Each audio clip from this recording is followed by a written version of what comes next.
बोलबम राधे राधे जय श्री राम। भाई ये नया दिन पहुंच तो गए थे। एक हॉस्टल में सस्ता ही था, 700 रुपये का था। तो यार यहाँ पे हर जगह एक ना एक बकचोदी हो ही जाती है। अपना काम है भाई आपको सीधा फेस टू फेस बताना कि प्रैक्टिकली क्या होता है इस सब देश में। तो एक्सपीरियंस बताते हैं। एक आंटी टाइप की थी, वो बहुत ही फ्रेंडली बात कर रही थी। पहले शुरू में तो हिंदी बकी तो हम खुश हो गए, चलो इसको हिंदी आती है या फिर हिंदी इन्फ्लुएंस्ड है तो पोलाइटली ही रिस्पॉन्स करेगी। बातचीत किए, वो सही थी। रात को सूत गए, सुबह आके हम मतलब रात को यही सोच के बैठे थे कि भाई बस्ता यहाँ पर रख देंगे, इतनी पोलाइट बंदी है तो ऑब्वियसली ना नहीं बोलेगी, क्योंकि कुछ हॉस्टल्स मना भी कर देते हैं बेंचो कि बस्ता नहीं रखने देंगे। अबे लौड़ा, तेरे बस्ते का कितना एरिया कवर हो रहा है, तो चलो इसमें उसको क्या ही लॉजिक समझाएं। तो यहाँ पे एक दूसरी बंदी थी, उसने सीधा बोल दिया नो। फिर वो जो कल फ्रेंडली वाली बंदी वहीं पे डोल रही थी, मैंने फिर उससे दोबारा पूछा, उसने बोला ओके। तो ये है भाई। अबे अजीब अजीब चूती है आपने देखा। मैं आपको ये नहीं बता रहा हूँ कि उसका क्या इंटेंशन था, उसने किस रीज़न से ये मेरे को मना किया। वो जज करने वाला मैं नहीं हूँ। हॉस्टल उनका है तो रूल्स उन्हीं का चलेगा, चाहे उनमें से कोई चपरासी बोले या फिर उसका टॉप मालिक। तो रूल्स दोनों का ही मेरे हिसाब से सेम ही वैल्यू रखेगा। मतलब उनका वर्ड अगर दोनों में से किसी ने भी ना बोल दिया तो मैं ना ही समझूंगा। तो ये एक्सपीरियंस हुआ। और एनीवे मैं ये एक्सप्लेन करने का कारण ये हुआ, मेरा काम था आपको बता देना कि प्रैक्टिकली क्या होता है ये सब जगह में। अब इंडिया में तो मैंने आज तक कभी नहीं देखा, आज तक कभी। थाईलैंड में भी देखा था कुछ आंटियाँ लोग मतलब लोगों को बोलती थी कि बैग रखने नहीं देंगे। अबे बेंचो, तू साले 300 रुपये का तेरा होटल है तो तू वहाँ पे अगर एक बैग रखने दे देगी, वो ऑलरेडी 7 दिन रह चुका है, एक 2-3 घंटा और एक्स्ट्रा बैग रखने दे देगी तो तेरा क्या ही खर्चा निकल जाएगा। एनीवे, तो अगेन यहाँ पे भी सेम। और चलो इन जनरल एक्सपीरियंस तो सही था, लेकिन लास्ट वाला चूतियापा दिन बिगाड़ दिया। और हाँ, यही फ्रेंडली वाली बंदी ने एक फ्रेंच बांग्लादेशी के साथ कांटेक्ट किया। यार अपन तो इंट्रोवर्ट आदमी है तो अपन तो लगता नहीं है उसका कांटेक्ट। सॉरी, मैं बता देता हूँ पहले कॉन्टेक्स्ट क्या है। कल कन्वर्सेशन में ये बात हुआ कि मेरे से पहले इसी हॉस्टल में एक दूसरा बंदा था, बांग्लादेशी फ्रेंच। वो रह रहा है अभी अलमाती, जहाँ पे मैं जाने वाला हूँ। इसने मेरे को रिकमेंड किया कि मैं उससे जाके कांटेक्ट कर लूँ, क्योंकि इसको वो बंदा बहुत पसंद आ गया था। बोल रहा था he is like my son, he was so polite, ये सब वो सब। तो उसने कल फ़ोन भी लगा के बात किया। मेरे को लगा चलो बंगाली होगा, बंगाली चाट रहे हैं। फिर वो निकला बंगाली तो है, लेकिन उसके लगभग 100 किलोमीटर दूर एक दूसरे जगह का, वो लोग बोलते हैं सिलहेटी बंगाली। वो एंटायरली डिफरेंट होता है। एटलीस्ट मेरे को तो समझ में नहीं आता है। तो वो जो बोल रहा था मेरे को समझ में नहीं आया। मैंने उसको बोला भाई तुम बंगाली बोल रहे हो, बस 1-2 वर्ड छोड़ के मेरे को समझ में नहीं आ रहा। फिर वो अंग्रेजी में शिफ्ट कर दिया। और वो बंगाली होने के बाद भी वो अंग्रेजी बोल रहा था, वो फ्रेंच वाले में छूछा मतलब ऐसे टाइप का। मैं मेरे को फ़नी लगा। तो अगेन मैंने आपको एक्सपीरियंस बता दिया। और अगेन मैं बार बार ये सब शहर देख के बोलता हूँ, इतना लेविसिंग है लेकिन उतना महंगा नहीं है। एसेंशियल गुड्स बहुत ही सस्ते हैं, और चिकन घोड़े वोड़े का मीट तो बहुत ही सस्ता है। वेजिटेबल महंगे हैं। फिर उसी आंटी से बात करते हुए पता चला कि वो महंगे इसलिए है क्योंकि यहाँ पे एग्रीकल्चर लैंड ही नहीं है। ये एक प्लेट्यू टाइप का है, मतलब सी लेवल से काफ़ी ऊपर। तो ऑब्वियसली हवा ठंडा है, ठंडा मतलब ऑक्सीजन कम है, तो इसलिए एग्रीकल्चर ग्रोथ कम है। तो जितना भी चीज़ें यहाँ पे इम्पोर्ट ही होता है। और रसिया दबा के तो शुरू से हेल्प करते आया है, तो इसीलिए उनका इन्फ्लुएंस भी है। और वो इस बंदी ने भी एडमिट किया कि मैंने उसको सिर्फ बताया कि जैसे इंडिया है, इंडिया आसपास के सारे कंट्री में डोलते रहते हैं और बहुत ही बदनाम है कि अपना कल्चर दूसरे पे थोपते हैं। चाइना भी यही, मतलब आसपास के छोटे कंट्रीज़ तो यही बोलते हैं कि चाइना अपना कल्चर थोपता है, लेकिन ऑब्वियसली थोपता नहीं होगा। उसका कल्चर ही इतना डाइवर्स है, इतना बड़ा है और इतना पावरफुल है, इसीलिए वो आसपास स्प्रेड होगा ही। तो वो आसपास के कंट्री को शायद से कुछ लोगों को, आसपास कंट्री के कुछ लोगों को ये लगता होगा कि चाइना थोप रहा है। सेम इंडिया में भी होगा। और सेम चीज़ मैंने उससे पूछा रसिया का भी है, उसने बोला हाँ। फिर ये भी बोला कि ये सामने जो बंदा है ये देख लो, बैठा पड़ा है, ये वहाँ पे वॉर है, कंस्क्रिप्ट में जाना पड़ेगा इसलिए यहाँ पे आके रुका हुआ है। और वी वेलकम देम, ऐसे बोल रही है। तो मतलब ये सब जो न्यूज़ रिपोर्ट पे देखते हैं ना कि बच्चे लोग अपना देश छोड़ के बाहर 1-2 साल के लिए डोल रहे हैं, तो वो सच ही है। और वो उसकी मम्मी के साथ आया था, वो उसकी मम्मी चली गई तो साफ पता चल रहा है उसका बच्चे को यहाँ पे उसके भरोसे छोड़ के गई थी। अरे माँ की आँख फिर ताकने लग गई। चलो बंद करते हैं, बोल बम। भाई वाइब देख लो शहर का, लोग तो चमन्नी भर नहीं। और एक और चीज़ कन्वर्सेशन में उठा, मैंने उससे पूछा इन जनरल, क्योंकि भाई यहाँ पे भिखारी दिखे नहीं है, जितने भी भीख मांगते दिखे हैं वो अच्छे खासे कपड़े पहन के बस लूले लंगड़े थे। तो मैंने उनसे पूछा यहाँ पे पॉवर्टी का क्या सीन है। शुरू में तो समझ ही नहीं पाई, जैसे चला यहाँ पे पॉवर्टी कभी मतलब वर्ड ही उसने पहली बार सुना हो। एनीवे, तो वो काफ़ी मैच्योर्ड थी इस टॉपिक को लेके, तो उसने मेरे को अच्छे से एक्सप्लेन किया, देखो पॉवर्टी तो हर जगह होता है, तो यहाँ पे भी है, क्योंकि यहाँ पे पॉपुलेशन इतनी कम है इसलिए इंडिया जैसे नहीं है। तो विच मेक सेंस, लॉजिक है भाई। इंडिया का देखो ना 1.4 बिलियन पॉपुलेशन है, हम लोग के वहाँ का एक्चुअल परसेंटेज पॉपुलेशन, जो पॉपुलेशन का जो एक्चुअल परसेंटेज पॉवर्टी में है वो है सिर्फ 30%, लेकिन वो 30% होता है 350 मिलियन। 350 मिलियन कई देशों के तो पॉपुलेशन नहीं होते हैं। अब अमेरिका के 200 मिलियन है, तो ये सीन है यार। वैसे तो आपका भाई कोई अट्रैक्शन देखने वैसे पर्टिकुलरली जाता नहीं है अनलेस वो इंटरेस्टेड हो, लेकिन आज अभी टाइम हाथ में बहुत है और पास ही में 1-1.5 किलोमीटर वहाँ भटक के आ जाते हैं। आपको भी दिखाते हैं, एक उल्टा घर दिखा रहा है, मतलब लिटरली घर ही उल्टा बनाया है। तो वह जब घर बनाया क्यों, मतलब नॉर्मली जो घर रहता है उसको उल्टा डिज़ाइन किया है ताकि एक टूरिस्ट अट्रैक्शन बन जाए। ये सब अतरंगी चीज़ तो भाई कैपिटलिस्ट कंट्रीज़ में होना चाहिए, ये सब देश में क्यों हो रहे हैं, अजीब कांड है। फिलहाल ये अभी इसको पेरिस आई क्यों कहते हैं पता नहीं, लेकिन है तो साला ये झूला ही। अब ये सब लड़ा में क्या ही मस्ती, इतना स्लो मोशन में चल रहा है। चलिए छोड़िए, मैं आपको वो दिखाता हूँ उल्टा घर, और वहाँ पे जाने का एक और कारण है, उसके बाजू में है एक बड़ा सा सेंट्रल पार्क। वो पार्क में मैं इंटरेस्टेड हूँ। पार्क और म्यूज़ियम में मुझे बड़ा मज़ा आता है यार, लेकिन अपने इंडिया छोड़ के बाकी हर कंट्रीज़ में म्यूज़ियम में एंट्री का बहुत ही घंटा फीस रहता है। पता नहीं लौटा क्या साले, अपने कल्चर को तुम स्प्रेड करने का क्या तरीका ढूंढ रहे हो। लोगों से पैसा चूस के तुम निकालवाओगे तो लोग क्यों ही आए। अब चलो उन लोग का खुद का लॉजिक होगा कि मेंटेनेंस का खर्चा पड़ता है, लेकिन इंडिया बेस्ट है भाई। रेयरली किसी म्यूज़ियम में आपको बहुत बड़ा फ़ीस लगेगा, या तो 10-40 रुपये रहता है। वैसे इंडिया तो है ही है सस्ता, लेकिन ऐसा एक्सपीरियंस तो है भाई कि इंडिया में म्यूज़ियम के पीछे ना खर्चे का बहुत ही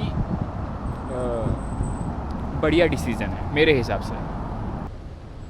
यार अजीब सीन है, इस देश ने टूरिज़म को प्रमोट करने के लिए इतने सस्ते वीज़ाज दे रखे हैं, प्रमोट करने के लिए इतने इनिशिएटिव ले रहे हैं, लेकिन ये बाइक्स में भी बेंचो लेने के लिए आपको अपना लोकल आइडेंटिटी ऑथेंटिकेट करना पड़ता है। और हमको और साला फॉरेनर लेके क्या प्लेन में उड़ा के खुद घर ले जाएगा। बोल बम भाई लोग देख लो यार, जियो पॉलिटिकल गेम आपको बता देता हूँ। देखिए यहाँ पे लिखा हुआ है बीलाइन अरीना, इसका मतलब ये बीलाइन कंपनी के ऊपर एक स्टेडियम टाइप का है। बिना रिसर्च के आपको बता सकता हूँ, इसके लिए आपको रशिया ने, इसलिए इस कंट्री को रशिया ने पैसा दिया होगा। जैसे कि मैं बार बार बोल रहा था, इस कंट्री को रशिया ने डेवलप किया, वही सेम चीज़ चाइना भी करता है। अगर मान लीजिए चाइना एरिना लिख देगा तो यहाँ पे पब्लिक सेंटीमेंट थोड़ा नेगेटिव हो सकता है कि साले तू मेरे सरकार को पैसा खिला के घुसखोरी में डुबा रहा है, ऊपर से हम लोगों को डेवलप भी अपने मतलब सेल्फ डिपेंडेंट नहीं होने दे रहा है। ऐसा एक नेगेटिविटी बढ़ जाता है। तो नॉर्मली ये सब बड़ी बड़ी कंपनियाँ यही कंट्रीज़ यही करती हैं, प्राइवेट कंपनी के थ्रू कंट्रीज़ के पैसे देके डेवलप करवाती हैं। ऐसा यही है। जैसे मान लीजिए अगर आप कभी कहीं पे भी देखें BYD अरीना, तो समझ जाना चाइना ने पैसा दिया। सेम यहाँ पे वही है। अरे रास्ता तो दिखा रहा है सीधा, इधर से दिखा रहा है। तो ये है कि रशिया या चाइना ऐसे घुमा के पैसा देती है। तो वही सीन है यार, दिया तो पैसा होगा रशिया ने, लेकिन Beeline Arena, Beeline private company के थ्रू। और वैसे भी अगेन बाद में मैं बोलता हूँ, फिर से बोल देता हूँ कि रसिया कम्युनिस्ट कंट्री में प्राइवेट और पब्लिक कुछ होता नहीं है, दोनों सेम ही है। बोल बम दिखाते हैं उल्टा घर। जे देखिए भाई लोग, कजाकिस्तान वर्सेस पाकिस्तान का डेविस कप चलने वाला है टेनिस का। अब मैं कुछ बोलूँगा नहीं, बाकी आप लोग खुद समझ जा रहे हैं कि इन लोग का एलिजेंस किस तरफ है। बोल बम भाई, घर देखने से ज़्यादा चिंता तो मेरे को इस धूप से हो रही है, लेकिन मज़ेदार तो है। और ये शायद से कॉलेज एरिया के आसपास कुछ है। बच्चे सब लैपटॉप पे काम कर रहे हैं। बच्चे क्या भाई, आधे उम्र के वो बुढ़ा बुढ़ी हैं, लेकिन होगा मास्टर या फिर पीएचडी वगैरह कर रहे होंगे। ये था भाई आपके भाई का आशियाना पिछले 3 घंटे के लिए। यही मैं बैठा हुआ था यार, क्योंकि अभी तो 4-5 घंटे और वेस्ट कर रहे हैं। रात के 9 बजे ट्रेन है, अभी बज रहे हैं 3। और जब इसी बीच मैंने अबे चेतार मुँह, इतना देर शांत था। हाँ भाई, जो बोल रहा था मैं, तो अभी मैंने बैठ कर रिसर्च वगैरह किया कि यहाँ की जो गरीबी है उसका मतलब बाय डेफिनेशन पर्दे के पीछे छिपा रहता है। कैसे बताता हूँ मैं आपको। यहाँ पे लोग साइलेंस में जीते हैं।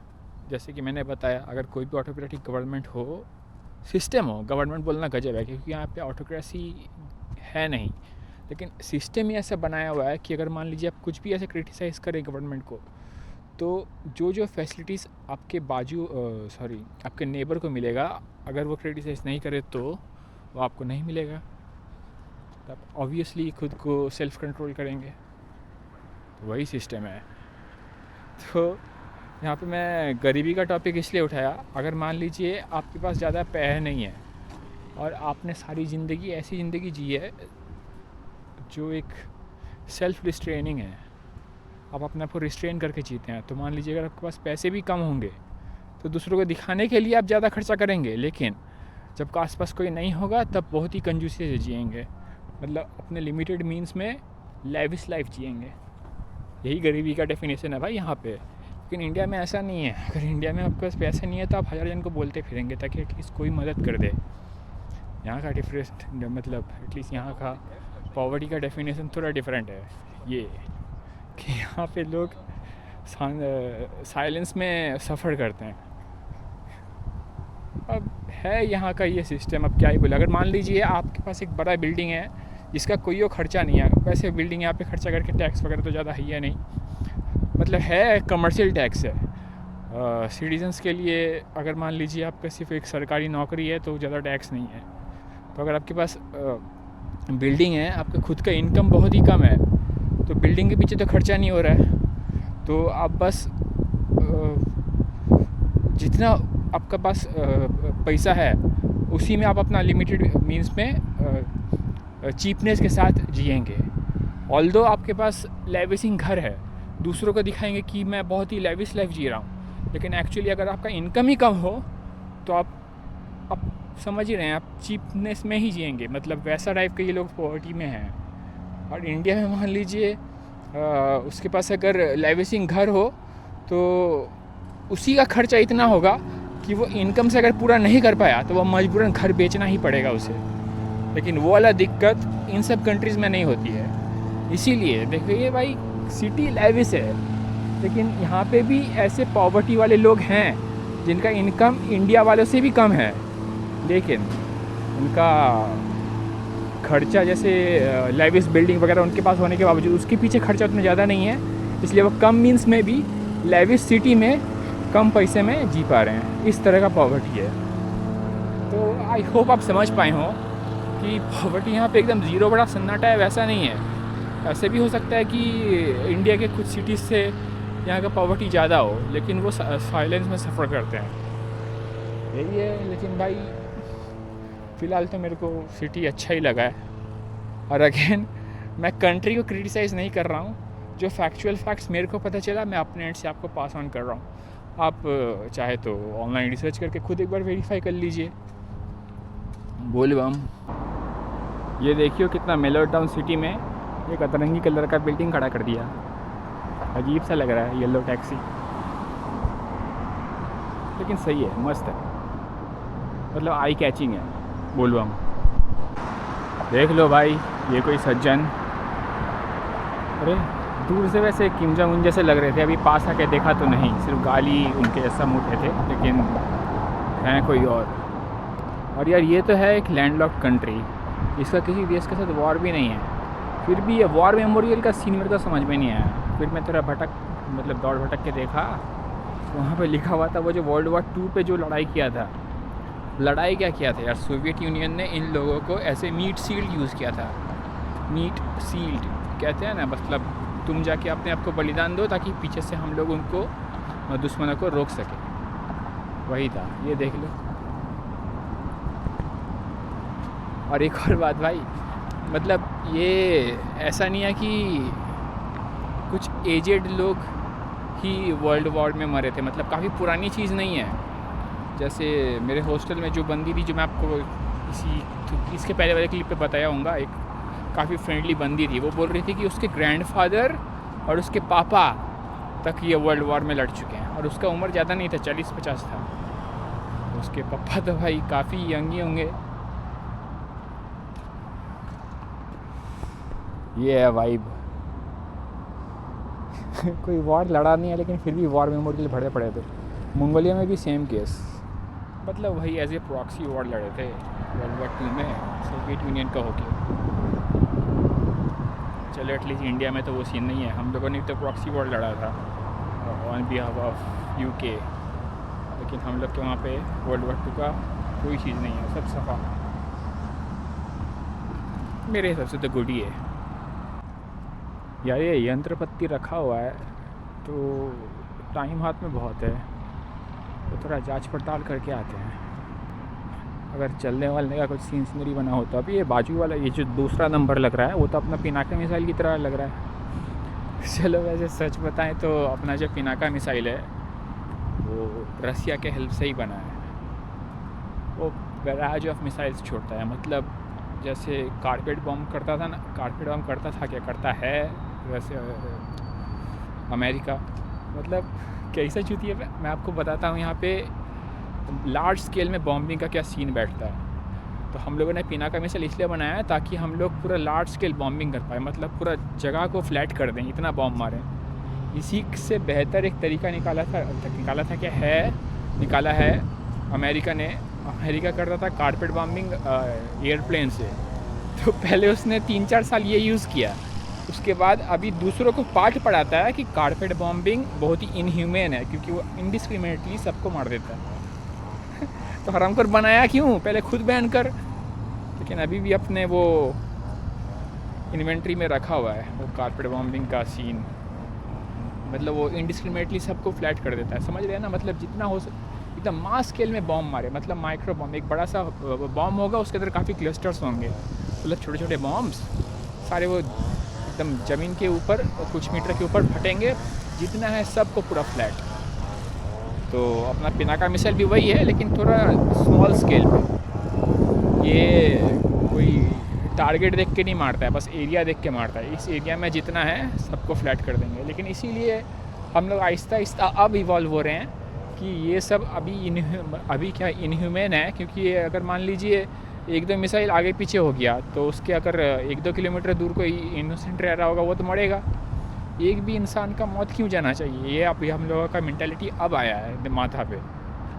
अब बोलते 10-15 साल पहले हम लोग लड़ रहे हैं लगभग 2-3 हज़ार साल से, लेकिन ये अभी हम लोग के माथा पे आया है। इसीलिए हम लोग अभी ज़्यादा एफर्ट दिखा रहे हैं। हम लोग बोलते वी ऑल एज ह्यूमन कि ताकि प्रिसाइज बॉम्बिंग कर पाएँ, लेकिन इसमें भी अमेरिका का चूतिया है, उसने बना तो लिया लेकिन देता किसी को नहीं है। तो अगर तेरे को इतना ही दूसरों की लाइफ का चिंता है तो प्रिसाइज बॉम्बिंग सबको दे, सबको मजबूर कर रहा है क्लस्टर बॉम्बिंग के यूज़ करने के लिए, क्योंकि वो सस्ते भी होते हैं और वो प्रिसाइज बॉम्बिंग वाला टेक्नोलॉजी खुद के पास ही रखा है सिर्फ।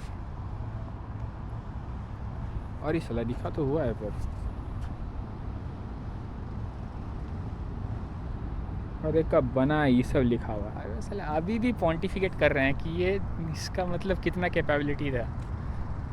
क्या बोले यार, 21वीं सदी में भी अगर हम लोग ये नहीं सीखा कि एक दूसरे का जान लेना गलत है तो क्या किए यार। पीछे कितना व्यू आ रहा होगा पता नहीं, लेकिन अभी तो भाई हाथ पकड़ के जा रहे थे।